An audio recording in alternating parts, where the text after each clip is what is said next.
নমস্কার বন্ধুরা, যুদ্ধের ময়দান মানেই এখন ড্রোনের দাপট। কিন্তু ভারত কি শুধু বিদেশ থেকেই ড্রোন কিনছে? একদমই নয়। ৩৯,০০০ কোটি টাকার এক বিশাল প্রজেক্ট নিয়ে আসছে ভারত, যার নাম ঘাতক। আজকে আমরা এই ভিডিওতে জানবো কেন এই ড্রোন রাফেল বা ব্রহ্মসের চেয়েও বেশি ভয়ঙ্কর হতে চলেছে এবং কিভাবে এটি শত্রুর ডেরায় ঢুকে নিঃশব্দে ধ্বংসলীলা চালাতে পারে। তাহলে দেখুন, ঘাতক কোনো সাধারণ ড্রোন নয়, এটি একটি ইউসিএভি, অর্থাৎ এটি চালকবিহীন একটি যুদ্ধবিমান। আর এটি দেখতে একটা ফ্লাইং উইংস ডিজাইনের মতন, মানে এর কোনো লেজ বা আলাদা ডানা নেই। অনেকটা আমেরিকার বিখ্যাত বি টু স্পিরিট বোম্বারের চেয়ে ছোট সংস্করণের মতন। আর এই প্রজেক্টের বাজেট হচ্ছে প্রায় ৩৯,০০০ কোটি টাকা, যা থেকে বোঝা যায় ভারত সরকার একে ঠিক কতটা গুরুত্ব দিচ্ছে। আপনার মনে হতেই পারে, আমাদের তো রাফেল বিমান আছে, ব্রহ্মোস মিসাইলও আছে, তাহলে ঘাতকের পেছনে এত টাকা খরচ করার দরকারটা কি? আর এখানেই আসল মজা।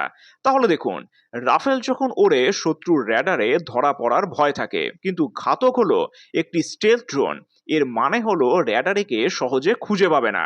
ব্রহ্মোস মিসাইল একদিক থেকে অন্যদিকে হামলা করতে পারে, কিন্তু ঘাতক শত্রুর সীমানার অনেক ভেতরে গিয়ে ওপর থেকে নিখুঁতভাবে বোমা বা মিসাইল বর্ষণ করে আবার ফিরেও আসতে পারবে।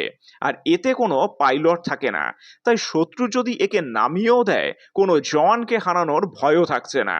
আর এই ড্রোন ভারতের তৈরি অত্যাধুনিক র্যাডার ব্যবহার করা হবে, যা মাটি বা আকাশের যে কোনো লক্ষ্যবস্তুকে নির্ভুলভাবে চিনতে পারবে।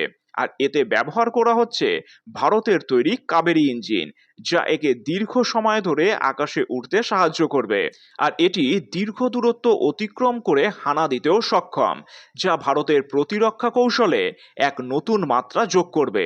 আর কেন এটি গেম চেঞ্জার হয়ে উঠছে, তাহলে দেখুন, মাঝরাতের আকাশ দিয়ে একটি ড্রোন উড়ে যাচ্ছে যার কোনো আওয়াজ নেই, যাকে র্যাডারে দেখা যাচ্ছে না। আর সে শত্রুর কোনো গুরুত্বপূর্ণ এয়ারবেস বা মিসাইল লঞ্চার ধ্বংস করে দিয়েও চলে এলো। এটাই ঘাতকের ক্ষমতা। এটি ভারতের প্রতিরক্ষা ব্যবস্থাকে কয়েক ধাপ এগিয়ে নিয়ে যাবে এবং চীন বা পাকিস্তানের মতন প্রতিবেশীদের জন্য দুঃস্বপ্ন হয়ে দাঁড়াবে। ড্রোনটির প্রোটোটাইপ বা পরীক্ষামূলক সংস্করণ সুইফট ইতিমধ্যেই সফলভাবে পরীক্ষা করা হয়েছে। এখন বড় আকারের আসল ঘাতক তৈরির কাজ পুরো কদমে চলছে। তো বন্ধুরা, ঘাতক ড্রোন প্রজেক্ট প্রমাণ করে দিল যে ভারত এখন শুধু ক্রেতা নয়, আধুনিক সমরাস্ত্র তৈরির কারিগর হয়ে উঠছে। আপনার কি মনে হয়, এই ৩৯,০০০ কোটি টাকার বিনিয়োগ কি ভারতের আকাশ সীমাকে আরো সুরক্ষিত করবে? কমেন্ট করে অবশ্যই জানান। আর ভিডিওটি ভালো লাগলে অবশ্যই লাইক, শেয়ার ও সাবস্ক্রাইব করে দেবেন। ধন্যবাদ।